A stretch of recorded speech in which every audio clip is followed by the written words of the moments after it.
Hey Roomies, on today's episode of The Same Room, we're going to be having a conversation with Jeannie Mai. She is an incredible host on The Real, and we're so excited to have her with us.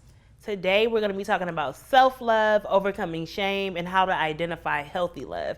And let me tell y'all, you can see from my makeup, it got a little bit, it got real in here, okay? So it's going to be a great episode. Yeah, shoes off, filters are off, so join us. Jeannie, we're so excited to have you with us at The Same Room because this show literally is about faith meeting culture, and you do both so boldly. You know, you are one of the hosts on The Real, the daytime show that is for culture, but you're also a powerful woman of faith. You know, it's something that I see so clearly when I watch you and I watch how you share your heart for people and just how you express yourself. It's beautiful. And so thank you for being with us. Thank you. And that's good to know that even when I get a little crazy, that it translates. That I'm still a child of God. I may make mistakes, but I still love him. And that's actually funny that you say that because it's like a full circle moment because last year on The Real, you guys shared a clip from The Same Room and it was about, you know, cancel culture, and you talked about how you first found Jesus at the age of 24. Yeah. And you know what I mean? And how before you found Jesus, you kind of felt on the outskirts because of how, you know, Christians, the church. Yeah, the mold like that Christians have for believers. So I kind of want to dive into that. Can you tell us your Jesus moment? Like, how did you find Jesus and start a relationship with him? My Jesus moment. This is so refreshing to actually hear because living in Los Angeles, there's not many people that even ask you about that or talk about faith in such a very direct way, you know?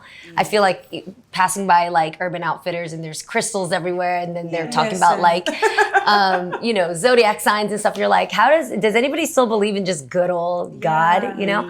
I grew up actually Buddhist. So it's really traditional in Asian culture to have a Buddhist family. So we lit the incense. When you walk into Asian businesses, you see that we're a very faith-driven culture.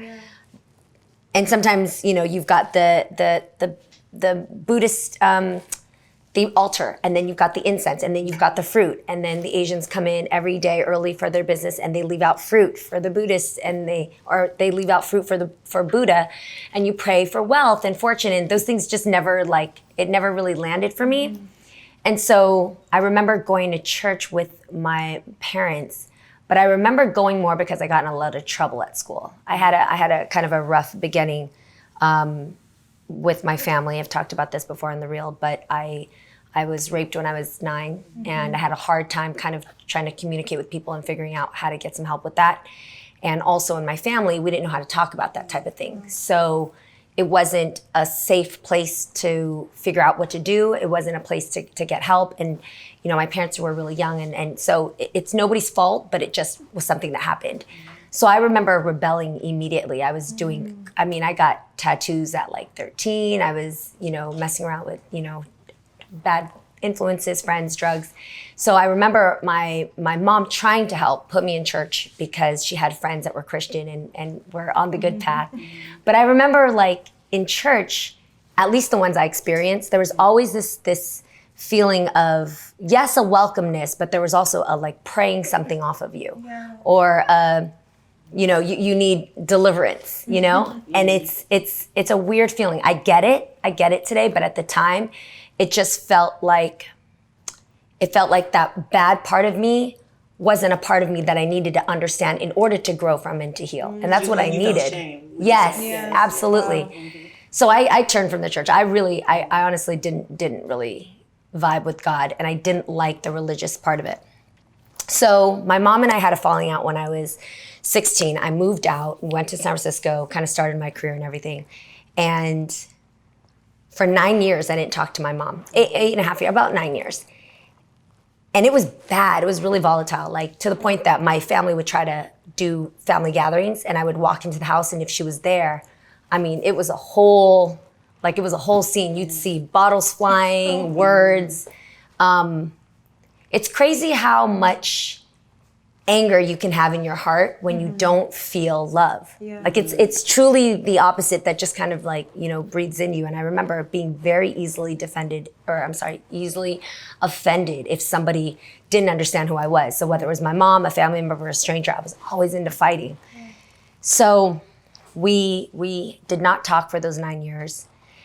And one night I was in bed I was 24 years old, and I was not in a great place in my life, definitely negative against faith, repelled against it, if anything, because I definitely had friends who tried to like come and pray for me and things like that. And you almost feel, when people say they're praying for you, even though it's a nice thing, it feels very invasive. You're like, I don't need your help. Like, why are you? But it's a nice thing. I get it, but you don't get it at the time. So I fell asleep and I had this dream. And I remember this dream so vivid. My mom and I were in a very healthy, I remember how it felt. We were in a very healthy, wholesome place. She was holding me, we were talking, we were doing all the things I did when I was growing up. I grew up in the Bay. I had a very fun childhood. Our family was the only household that was Asian in a Hispanic Black neighborhood, and we vibed with everybody. It was so cool. And everybody was at our house. My mom would cook Vietnamese food for everybody. It was just a very wholesome feeling. And it felt safe. And at night, my mom would just like help me go to bed and talk with me, help me take care of my skin before I went to bed, you know, very like girl things that were bonding. And I remember falling asleep with her in my room, which had happened a lot when I was younger. And when I fell asleep with her, I just told her how much I loved her and I needed her.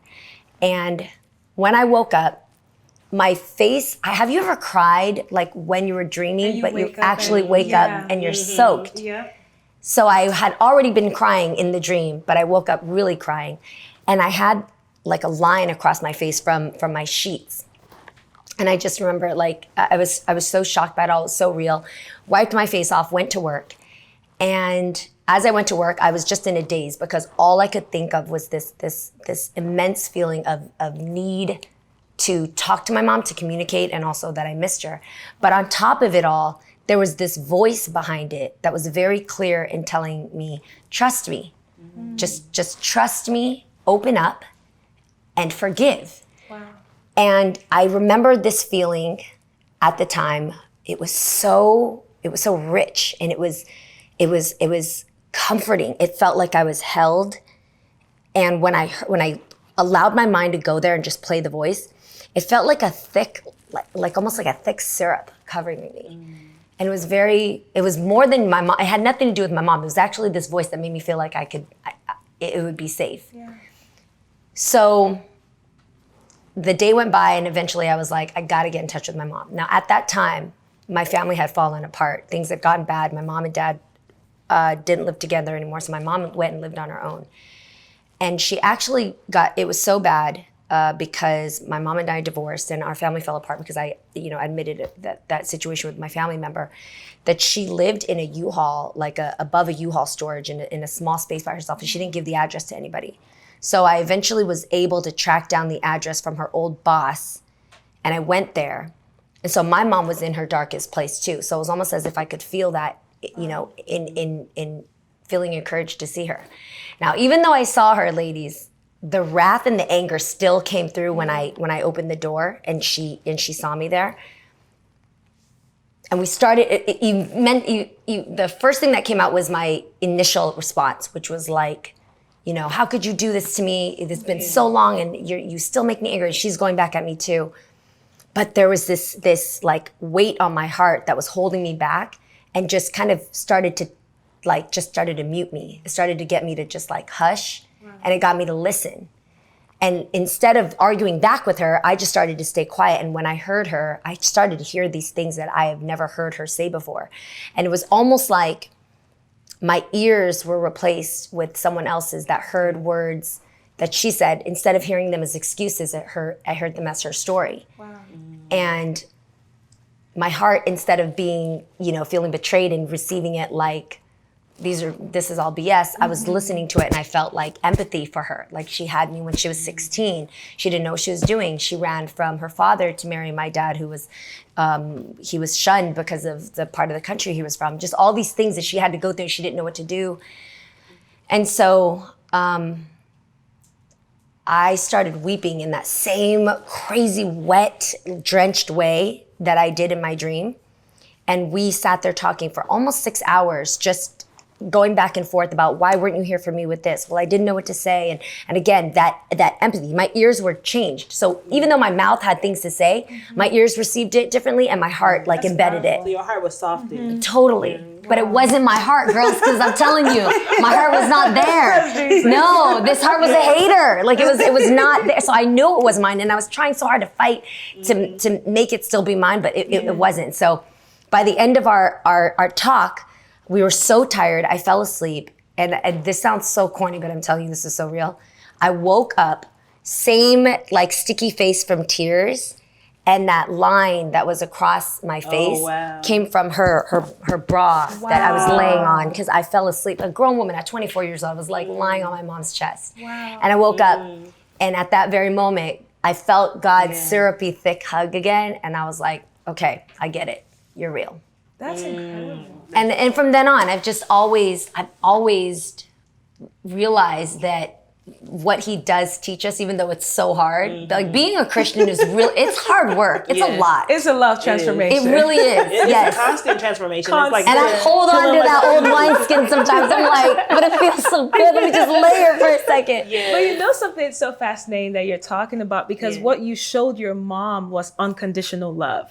Right? Like that, in that moment, hearing her and just saying like, hey, I know like the anger and the animosity I had towards you, but what Jesus allowed you to do was give her an unconditional love. And so when you think about in your life, you know, what has really been that impact of also receiving God's unconditional love?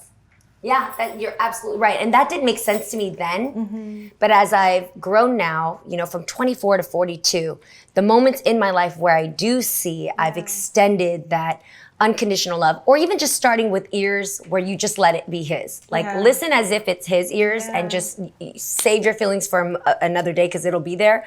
But just listen with his. You see and hear things differently. And it's crazy that I know I am who I am, and the decisions I've made are a reflection of having followed his path. Wow. And it's a daily choice. And it's also something that, like, it's made me a better person, especially in my industry, especially in my job. Like, my intuition has heightened so much that I not only know who I am, but I know who you are too. And so it's made me move a certain way by being able to know who people are. And I think we kind of talked about this when we were together too. We have like a different sense of, you know, some people call it a sixth sense, some people call it, you know, intuition. But there's a Godfidence where you just kind of, you understand things differently. And you don't try to, you know, you'd waste time if you get mad at people for not coming through or being who they say they are. But you just start to just filter people to the wayside as you move, either by yourself because you can trust yourself, or with people that you feel that same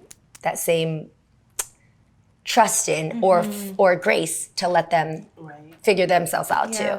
Yeah, and it's so funny that you talked about how this confidence, right? Yeah. And we're talking about self-love. Yeah. It's like a big theme, and we'll get into that even more. Yes, I want to. But how self-love correlates to God's love. Like how self-love affects your relationship with God, right? And so, you know, you talked about when you were 9 and, you know, having that, you know, situation happen by a family member and not being believed, you know, at the time. So can you talk to us about like those moments in your life where you didn't feel self-love and how that affected your relationship with God and how that transformed into who you are now? Yeah, absolutely. I think definitely from 9 till, if it was about that situation, I would say 9 till 30-ish, I still didn't understand where God was in that situation, because you couldn't imagine our Father ever wanting to, you know, for something that to happen. And obviously, that's something, when I get up in heaven, let me tell you how I'm going to take up that line.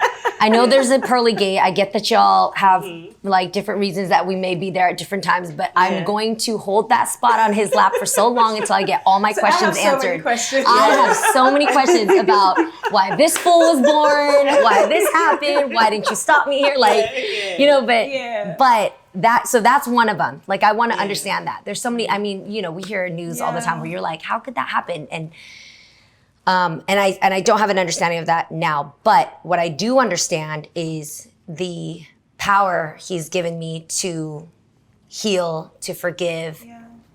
I'm not there at forgiving my abuser, but I am there in understanding the power of forgiveness in other ways to help my help other women heal and other women get their stories out. That's why I'm an advocate against trafficking. Yeah. I'm so passionate about allowing women to have their space and to be heard and to be seen.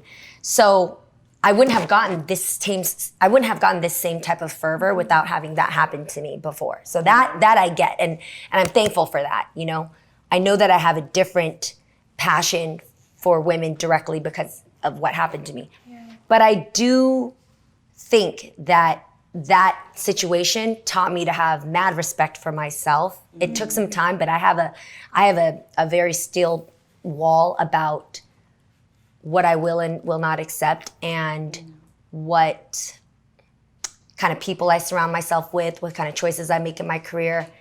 And that at least has made me, going to bed and being proud of yourself at night is also self-love. True. Like actually going to bed and you know, pulling up your covers and thinking like, did I do the best job I could today? Even the way you have to handle situations or people that aren't great. Yeah. Did you do it in a way where you actually are proud of yourself? You know what I mean? Because we all have made we've all made choices where they might be a little bit more, it's pettier than we need it to be, or it's more foolish, you know, and of course, but those, you know, those don't make me feel proud, honestly. When I hold my head higher than the person who I feel like is still going through, you know, a time that maybe I've already passed, I do feel proud of myself. So that kind of self-love is important to me, you know?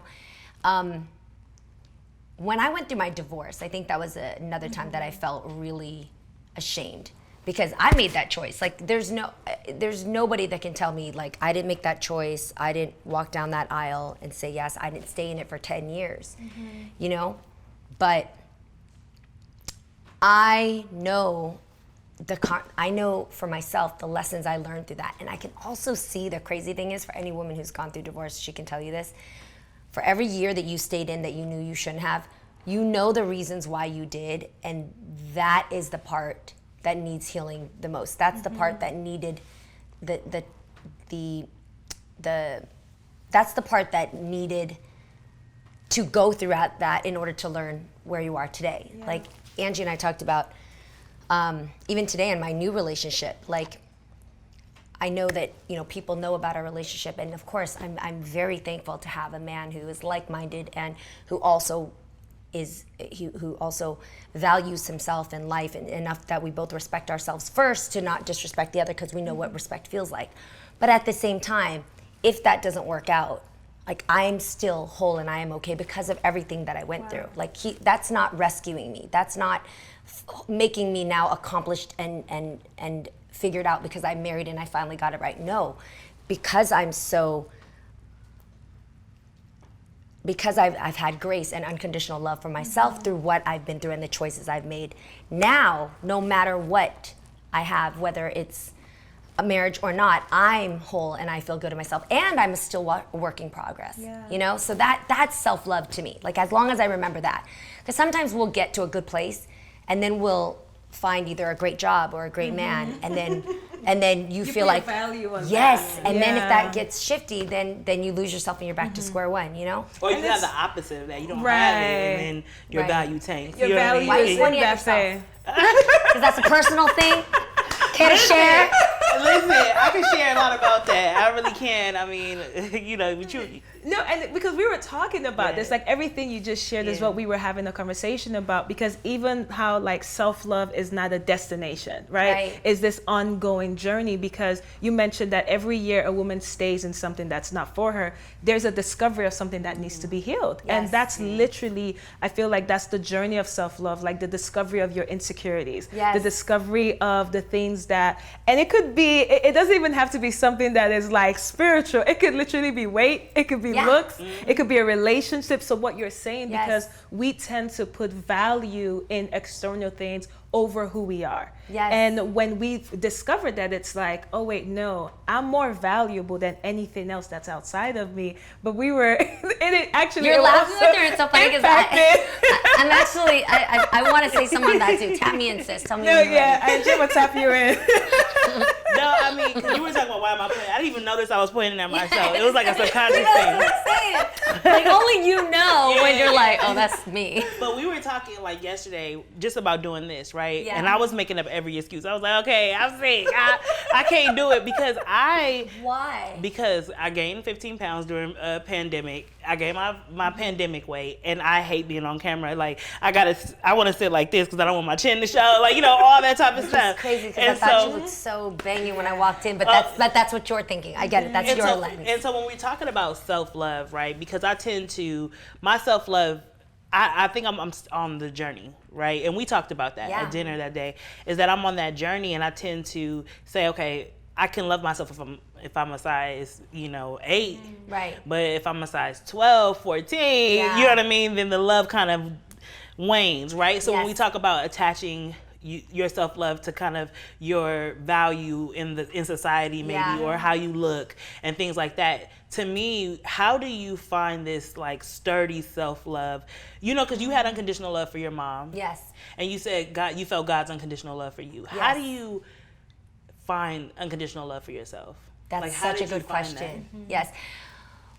The one part I will say is, if you do have an opportunity, for me, the first way of it, I'm sure there's many ways, right? But the first way for it, for me, is when I found having unconditional love for the hardest thing to love at that time, it broke a dam that like, it then made it flood, so that then I was able to know what that felt like for me. So that's for people who have hardened hearts.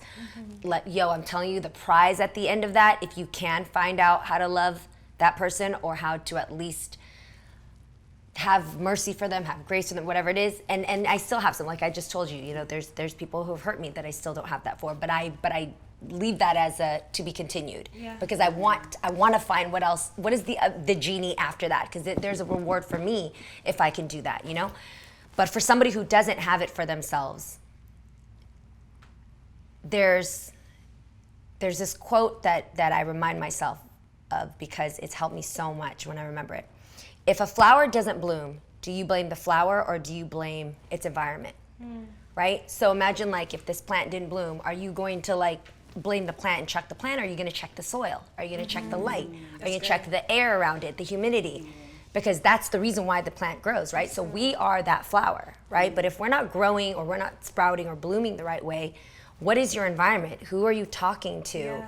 What Instagrams are you scrolling? What things are you filled with in your feed? What's your mind constantly talking about, even if it's about your body? Even if it's constantly like when you look in the mirror and you're just fixated on that part of your body, that's poison. That's poison in the soil. Are you listening to Kevin Samuels? What's going on? What's on your feed? Because I'll be watching Kevin Samuels just out of curiosity, like, what's this fool saying? And it's like ingested in me. I'm like, oh yeah, I do gotta be a size 8. So yeah, you're right. Like, that's something else, because I do believe you're stupid. Oh, Kevin Samuels. But I do believe that there's also the practice of self-love. So you may not always feel like, okay, I love myself enough to want to do this, but to your point, environment, and sometimes it's the people around you. Everything. Yeah, because if you called me and I'm just like, yes, girl, you should not film. That's actually a toxic environment, because I'm feeding what is a part that is broken. I'm like, yes, you need to lose weight before you get on camera. But I think that whatever is around you should speak to the highest version of you, and not the version of you that you're holding on to that's broken. Because then because I do believe that you can practice certain things. You may not feel that way, because even when what the scriptures say about love, like love is kind, love is patient, all that stuff. So what does that look like in our lives? Like, how do we show patience? Like, you showed up today, right? You may still not feel like you want to show up, but you're on camera. We're having this conversation. And what the power of that is, this is a practice of your self-love, that I love myself enough to still show up, even if I don't feel like it. Like, I'm worthy of having this conversation. Like, I have something to bring to the table, even if I feel like I gain weight. You know what I mean? And so to me, it's not like it's coming from within. It's like I'm forcing myself. So it's kind of like fake it till you make it, right? Yes. So I'm forcing myself. I'm like, okay, all right. Like, better face it till you make it. Don't fake it. I like that. I like that, Face Jeannie. it till you make it. I got enough fake lashes and nails. I don't need more fake things. Face it until you know what? That's it. That's it. That's That's a gem right there. Yes. Face it until you make it. It's because I faked it till I made it, and we all have. But there's a moment where you kind of meet yourself, and you're like, I'm not happy. And we talked about that time in your life too. You went through a few years where you were like, you realized you weren't happy. Yeah. When you fake it, it'll catch up with you. But when you face it, you start to strip away parts of that soiled soil, the bad poison within your life, and you'll find eventually your truest self, because you're letting your truest self sing every time. You're singing right now by being here. Yeah. When you show up for yourself, you really do. That's actually a really big way of describing that environment, is to show up for yourself. Because we've all been there. I've been there. I remember I was telling her there was a programming I was doing for TBN, and it was called New Voices, and they had us come out, and there were other people who I admire, and I felt fat. I was like, quarantine has all of us gaining weight, and I filmed it, but I didn't want to share it. And so I'm like, oh no, I don't want to share this. I don't like the way I look. And again, it was environment. The people I spoke to, they're just like, Stephanie, what you said is so valuable. Are you going to allow how you look to diminish and take away from what you had the ability to say in that moment? And I'm like, I could change this later. I could change how I look, I could whatever, but I can never change this moment. This was a powerful moment for me, and I'm allowing this insecurity to rob me from it, because it's just like the whole essence of being present in life. And sometimes we're not present in life because we're so mindful of our insecurities rather than the environment that we're in. I just saw a butterfly, and I don't normally see butterflies, but you see the butterfly, it represents transformation. And so it's so beautiful that the butterfly is just going, you guys can't see the butterfly, but it's a beautiful white butterfly. But it's so when we talk about like how you've arrived at self-love, or it's not a destination, but how your journey in self-love and how that brought true love to you, Jeezy. What would you say you latched on to about yourself? So if you say, hey, I don't love myself because of my achievements, my looks, my whatever, what is it that you've latched on to love unconditionally about yourself? Ooh, that's that brought you to like being able to have healthy love with Jeezy? Yes. Well, what's crazy is the divorce actually helped wake me up. So in my marriage, I just wasn't at my fullest in that relationship. We both wanted different things. We both were different people. We had grown to be different people. We got married really young. So there's nothing bad about us personally, but being in a relationship, which is my environment, who you live with, your roommates, your man, your girlfriends, like that is a big serious thing. So clearing that helped. And then the shame, though, I lived a public marriage on a talk show daily, and so the day that we divorced and I knew it was out in public record, I had to race onto the talk show to talk about it first, so that it wasn't, I didn't want to try to get shaded in public before everybody else. So that was already kind of shame, because everybody's like, last week you were talking so great about this, but you kind of have to, that's why faking till you make it is not good. It doesn't work, right? I should have been honest that we were struggling. And so, but all to say, after that, it went through a year of like a sadness, because, you go and make all the phone calls to your family members and you tell them why things didn't work out. The kids involved are all like, you guys were bombed. You just feel ashamed. And then I looked at myself, and you're right, as women, the way we look, our health, and health is number one, right? Weight gain, weight fluctuation, sure, but are you healthy? And mental health is just as important as physical health. But let's talk about physical health first.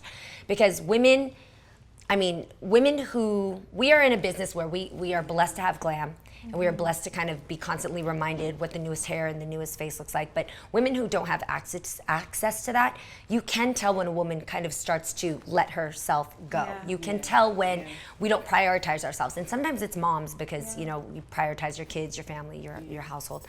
But I noticed that I let myself go in weight. I was really thin. I weighed like 99 to 100 pounds, And I realized that I wasn't happy in my relationship. I kind of fed into the idea of Hollywood whenever I, got sized for things. When you get a sample size, it's so nice to just fit into it. I didn't eat carbs. I did this whole LA thing. LA's got this thing with carbs, Like, you think you're walking to a burger joint? No, everything's made out of lettuce, but it's like, it's not real, And so I had followed into that. I hadn't eaten a piece of rice or pasta for at least 10 years. So I weighed, 100 pounds. I didn't have my period for maybe like I'd have it twice a year. It was bad, but I was normal with it for 10 years because I was thriving in a career. I was faking it till I made it. I had a great career. I had money, and I was not healthy myself. So I I was woken up by a great friend who was like, no, girl, you look crazy, pointy and bony, and you look frail, you look weak. If anything, I'm just saying, like, I don't know, you might think that you look healthy and sexy, but actually you look like something could hurt you easily because, you know. And so I gained 20 pounds. And it was the best thing that I did for myself, not just the weight, but just watching myself break my own rules. Wow. Like eat the carbs, or to go and force myself to work out and actually find ways to enjoy it, and watch myself build like muscle definition. Like to see your body actually get toned, you're like, wow, I can't believe I did that. And then from there, the mental confidence chips in, and then when you learn how to break rules, then all of a sudden you start breaking other rules. Like if I was dating, but I was at the time 40 and dating, so you're like, maybe I should just like take in the dates right now, just to, because you never know what it could be like nowadays. Like everybody wants young people, so I was accepting people that were like, I mean, I would sit across the table from people that did not deserve my presence, you know, and I would be caught up, like if they didn't call me back, I'd actually get offended. Like, why aren't they calling me back? I'm Jeannie Mai, but then why am I caring about what this fool who doesn't even understand my value thinks about me? Like, so I really had to break that and turn off dating, so that I turned off things that could actually make me judge myself based on their reaction. So if it was the fashion world, red carpets, men, things like that. So for that whole year, I really just like stayed by my damn self, eating, gaining weight, getting healthy, and then doing things for me, like traveling by myself or having great conversations with friends. And I got to such a great place that when I met Jeezy, I was a different person. I liked me so much. I was having a date by myself. Wow. Like I literally was sitting there like, I liked what I was saying. I liked how I looked. I liked how I fit my clothes. And I liked how I was making this man feel, but it was about me. Yeah. And in turn, he also enjoyed my presence. Of course, he radiated back who he is. And then we found each other. But the point was, I've been across that same table hoping they would like me, or hoping that I looked pretty so that if anybody walked into the room, they would notice me, or like he was noticing me, or he would think about me when he left. I wasn't thinking about whether or not he was as into me as I felt as good as myself when I went home that night. You know? You brought something to the table. Yes, yes. And it was through taking care of yourself is what I'm hearing. Like you started to take care of yourself and show your self-love. Yes. And that's just how God shows us. He thinks we're worthy. He thinks we're valuable. You know what I mean? Like he sees that, but we have to see it for ourselves and take care of ourselves. And that, would you say, sparked your self-love? Absolutely. And that's a really great parallel. You're right. That is really ultimately God's love, where the most similar love I think we can compare God's love to, at least for what it feels for me, is like how a mother looks at a child. Like, you know, some of us, we look at the child, we're like, yeah, all right.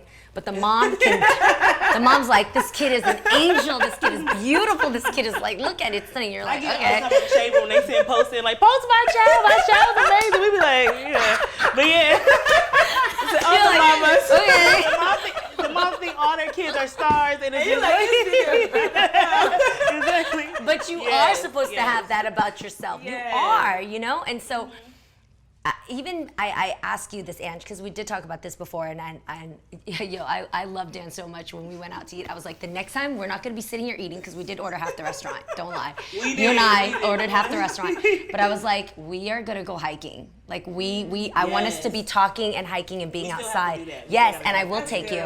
I will take you. But going back to that environment thing, like how can you do the things you enjoy, but like do them in ways where you break your norm and start doing things for yourself that also help you in some way. You know what I mean? Like that, those are things you have to start incorporating. And that discipline that God teaches us in working out, in choosing to say no to that date. And God's love, what's so great about it is it does require discipline. It does require work. You don't get to your best self just by thinking it, because when you are living in the same place, when your mind starts to change, your friend starts to change, and the way you choose to live starts to change, and your job choices starts to change.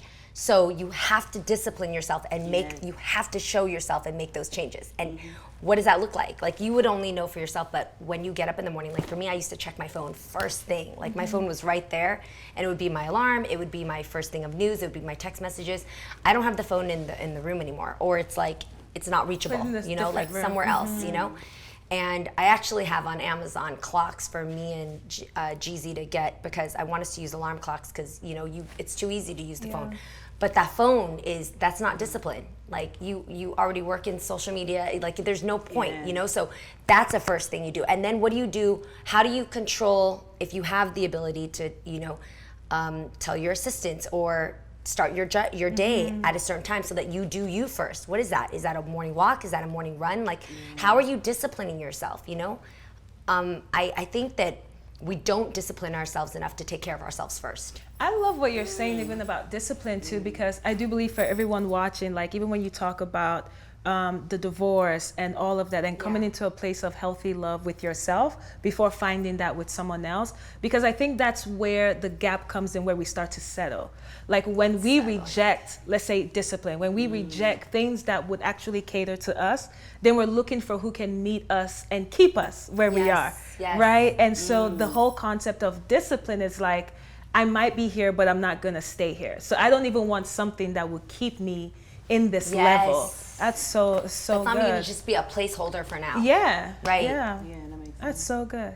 And when you... And I'm having a moment. And you know what's so good about it is that it mirrors God. Yes. When we talked about why self-love is so important for your relationship with God, because it mirrors God. Yeah. Like discipline, taking care of yourself. Yeah. This is all the things because God would never keep you where you are. Yes. Like he would see, he loves you, but he will his words will call you higher. Yes. Like there's so much more to you. Get up, let's do this thing. 100%. Yeah. And that's why the lack of self-love kind of is dangerous to your purpose, dangerous to all the blessings God has for you, because you're not rising above. You're not meeting. You're not taking that next step. It taints all your choices. Yeah. It really That's taints a all your perfect choices. way, yeah. It does Everything. taint And all your your Because it reaction. becomes a perspective. Yes. Yeah. Yeah, and being able to learn how to place him, which means also you first. I really feel like when you love God first, it's also loving you first. Yeah. When you do that, you notice everything shift in its priority. You'll see it, and it feels so much, the air feels so much cleaner when you don't have everything else kind of taking up your space, And I used to be in a relationship where you kind of, you worry first about them and what, if they're happy, if they're getting fulfilled, if you're sexy enough for them, if you're keeping them occupied or supplied with all the womanliness that you have. But actually, the most attractive thing is a woman who takes care of her damn self first. Yeah. The most attractive thing is a woman who knows her worth first, that she could walk out that door and she'll be okay.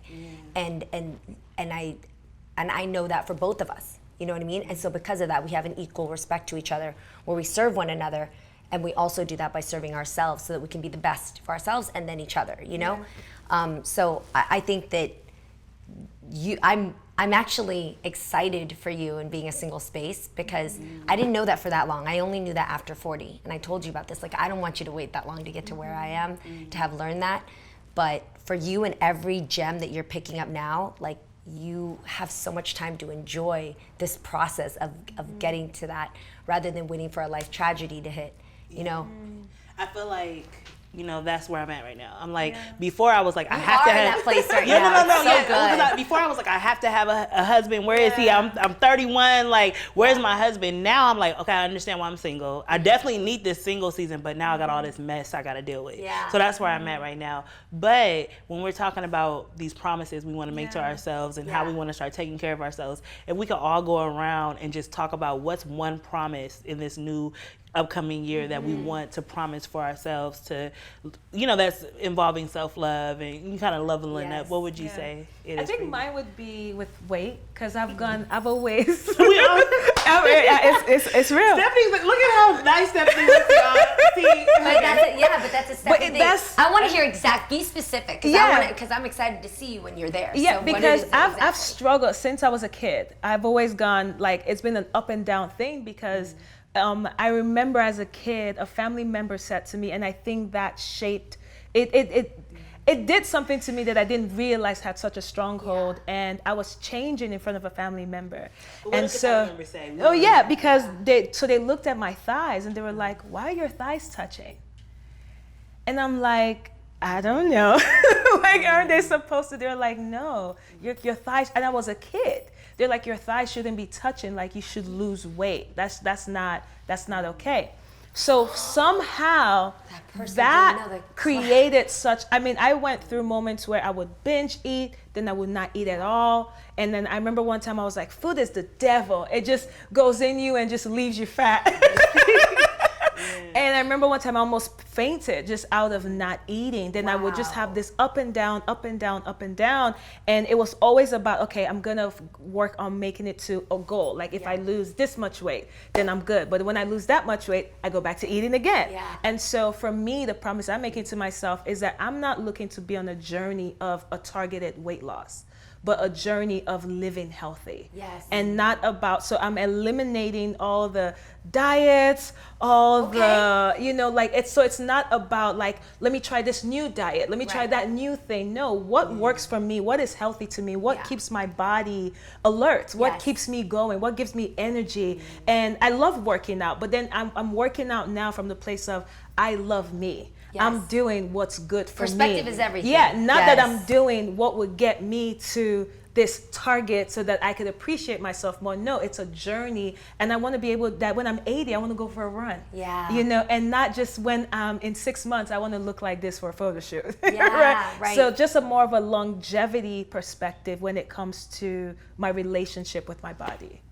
That's really good. I love that, because when you know how you have those days, like, okay, this party is on this date, I got 30 days. That's me. I got 30, and it's like I end up getting bigger during that period of time, and I'm trying to lose weight. It's like I end up gaining weight because it's all this pressure and stuff like that. So your goal is just to be healthy and have a healthy relationship with and I'm doing that, because even from the last time we filmed till now, doing that, I lost about 10 pounds. And just focusing on, what workouts do I like to do? Let me focus on that. What is healthy for me? And if I want to not binge, but if I want to eat something that I like, it's portion control. That's discipline. Like, I don't have to have the whole plate. I'm not that hungry, right? I could taste it and I'll be fine. And so for me, it's the journey of knowing, like, no, you're okay. Like, listen to your body and just do this thing, you know? So that's my promise. That's a good one. We'll keep you accountable. Yes. I like that. My promise is definitely the same. Okay. I would say that I definitely have a promise of wanting to be healthy because, like you said, I feel like when I feel like I'm not taking care of myself is when I feel shame. Because it's like, I'm not taking care of myself. I'm not loving myself. Why should you love me? Why should you love me? Why should God be proud of me? Why, you know what I mean? And so I feel like I want to start to take care of myself. But also, I think my real promise is finding that unconditional self-love for myself. Because I feel like I tend to attach my self-love or how much I love myself to what I'm doing, what I have on the table, you know, what people will think, you know what I mean? And all these types of things. And I'm like, well, Angelica, you have a great heart. You have a great personality. Like, why can't you love yourself for that? You know what I mean? Like, who you are, like, and your intention for people and things like that. And so I think I really want to say I'm at the beginning of my self-love journey, and it's hard to say that on camera. That's amazing. Because people watching are going to be like, oh, she don't love herself, and it feels vulnerable, you know what I mean? But I'm definitely at the beginning of my self-love journey. I don't want to cry, sorry. No. So I just want to go through that journey. And that's my promise. I've been there. I've been there so many times, and I'm happy because that's where I know it's actually true, and that's where I know you're ready. Like, this right here shows that you're ready, because a lot of women will say they want self-love, but the work has to be consistent. You can't just say it now. And so you this hits deep. This hits deep for you. And we also know, as women of trauma, that's something that's it's actually like we get extra time in the self-love department for us, because we deserve it. We need it, you know? And I just want to follow up with saying, if you can, at some point. Wait, Jeannie, no. It's coming like waterfalls. TLC. Oh my God. Okay, listen. All right, okay. Say yes. Okay, what I will say though is, when you have time, Ange, to make that list of your environment, if you were to think of yourself as a beautiful, blooming, not a flower, but a garden, but let's start on that flower right now. When you look at your environment, what does need to be picked out? Like, and that also means the way you talk to yourself. Like, I don't know what you say when you look in the mirror and you don't like things, but the way you talk to yourself is also, it's also very, very painful to your spirit, you know? The words, you can definitely, there's a difference between saying, oh girl, you know what, tomorrow you're gonna get up and run a couple of extra 30 minutes or something like that, versus, girl, my God, you look like trash, or you look terrible, what's going, like that talk is very depleting of the soul. So when I say environment, I mean everything. What can you cleanse? And when you can look at that piece of paper and you've really crossed off everything where your soil feels super rich and good, that's when you're gonna see the change. And I'd be happy to make that list with you, because I can. I'm excited. I definitely need to make that list. Yes. For me, the journey of self-love, it's an interesting time in my life because I'm in a new relationship, obviously, and I'm very careful to not repeat. You know, I don't want our old habits. I don't want any of my old habits in my old relationships, so that we have a healthy relationship today. My career is booming and busy, but what do I want to be about, you know? So for me, it's identity. Like identity, not only in my marriage, you know, but also in my personal life, and also, like, I want it to look the same. I don't want to just be on camera and everybody thinks I'm something, but then I'm home by my personal self. I'm not truly that bold, beautiful, you know, happy person. Even if I'm going through the process, I want to still be consistent. And then even in my marriage, as we go through our first year and future, I want to be consistent too as we learn. So I want it to match, because for a while what you guys saw on the reel was I was fake happy on the reel. At home I was not taking care of myself. I was super unhealthy. And then dating, I was desperate, or I was lonely. It was just all the other things. So I for self-love, I want to be so bold in my path and so bold in my choices that I am consistent in all 3 areas of my life, so that the fruit I bear is whole. In my career choices that God gives me, he's like, okay girl, you're ready for this. Like, hand me other opportunities that are deserving of this woman who has been bold to herself. And in my marriage too, like, who knows what God has in store for me. But, you know,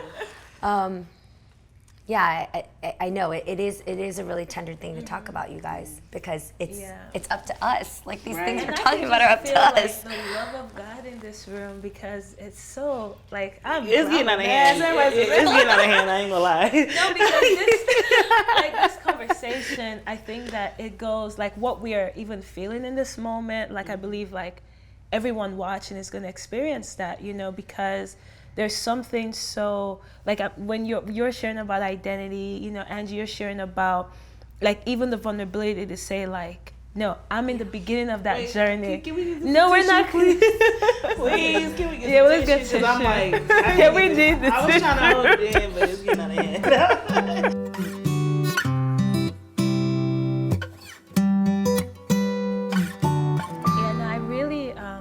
Love what's just taken place today, and we had to take a break.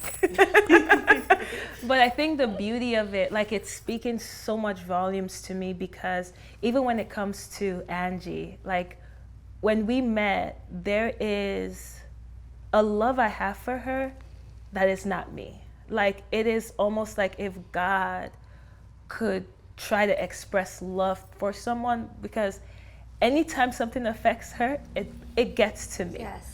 Right there, and it will be the most random thing. Like, it doesn't matter what it is. Like, there's I could feel God's unconditional love for her. And I think what this moment even means to me is that, you know, it reminds me of, like, even when I'm feeling a certain way about myself, how God is looking at me and he's like, I feel that same way for you. And you knowing the timeline of when you began to take that invested friendship with Angie, that absolutely marks that environment. Like, when you let Stephanie in, and when you begin to receive the things that Stephanie was saying and the things that she said that didn't match the other things that aren't part of this path you guys are going on, so you probably made some choices there too.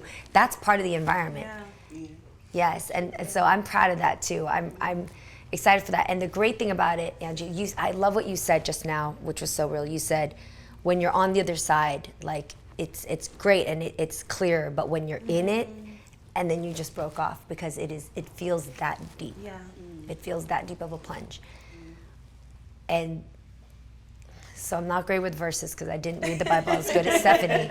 But there's this one verse somewhere in that book that says something about the body of Christ. And he talks about the arm, the leg, and all the different. How we're all different parts of the body. Yes. Yeah. And you need that. So you're not meant to do it by yourself. So that the good thing is you have to be aware of all of your other appendages, which is family, friends, environment, people. God works through people. Yeah. And so the more you're keen about that, like I said, about as you become stronger in your self-love, that self-love will not only know who you are, but it'll know who other people are too. And so the choices you make in friendships, like myself, is a good thing. Just kidding. But you know what I mean? That's a big thing. Like, ever since we met for that dinner, you have such a light inside. Like, doesn't she? Yeah, oh yeah. I feel the same about Angie. When I sat down, I was like, oh my God, I really love her. I want to be friends. Yes. Jeannie is like such a sincere and authentic person. Like you, just pure. Yes. Thank you. Yeah. Thank you. Pure is the word. But I am very excited about what you're taking yourself through, and you're rubbing off on me too, because I want you to see what I talk about and to know who I am so that you call me out. Like, I expect friendships to be accountability. Like, I want you to call me out. I want you to say things when I don't seem consistent with who I'm trying to become. Like, that's part of what I look for now in my tribe, you know? And it's crazy as you awaken, that tribe becomes very smaller, and it's a beautiful, intimate thing. Yeah. You know, Jeannie, can you pray just for me? us? Yes. I don't have God words though. No, that's the thing. We none of us have God words. We just have us. It's just, No, whatever is on your heart, but just to even pray, because I truly believe that people are going to watch this, and there's just going to be the power of God that would bring them from that place of shame to self-love. Yeah. And whatever God puts on your heart, that's exactly what we need. Okay. Okay, I can do it. right? Yes, because I know, because the thing is, I know my relationship with God, and God knows me. So we laugh all the time, and he's always rolling his eyes at me because I'm still trying to get it right. But when you have people who really know God and who have been like in the God world, they laugh at you sometimes when you pray or something. Like, they're just like, what is she saying? People that do that actually are not even close to the God world. Yeah. Okay. God likes sincere. Yeah, it's sincerity. Yes. I mean, there are times that I will be praying and I'm like, Lord, like, let this work out. And when I eat this pizza, please let it turn into energy or something. Okay. No, so if anyone would make fun of someone else praying, they have a problem. Okay. Yeah. Okay, Just then I be can real, do like, that. how you Just do be it. real. Okay. My brother calls the Lord big homie,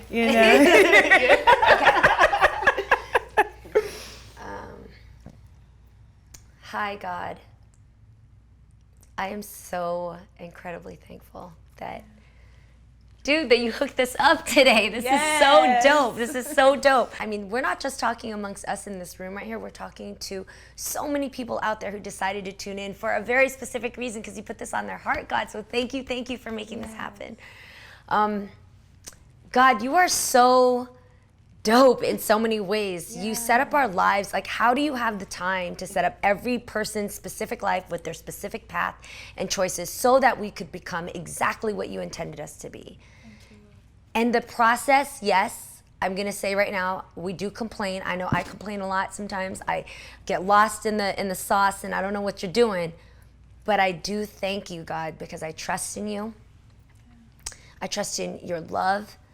And I really trust in your plan that you have in store for us. God, I'm a needy child, so I'm just gonna ask for not only Stephanie, not only Angie and myself, but for everybody out there. Please keep reminding us through our dreams or through our wake or through our conversations or through our friends or people who come into our lives. Like, remind us that we're on the right path. Yes. Cheer us on and like let us know that you're right. We're right where you have us, where you planned us to be.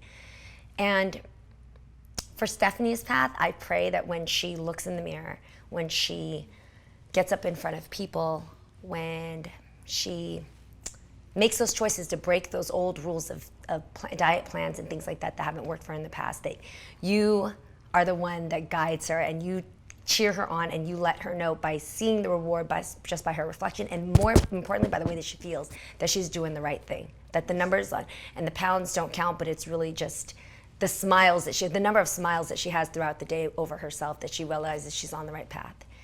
And for Angie, I am excited for the dreams and the visions that you're going to give her, to let her clear out all of the baggage that's in there that's actually not weight. It's actually more just a lot of emotional baggage and a lot of stress and a lot of things from her past and a lot of things that only Angie knows she can clear. But with your help, God, we know you got muscles beyond, and you're the one that's going to help her lift that and clear it out, God. So I just really pray that you keep reminding and cheering Angie on, so that she knows you're not only by her side, but everybody else who's in this same boat with her, that we're with her and we believe in her.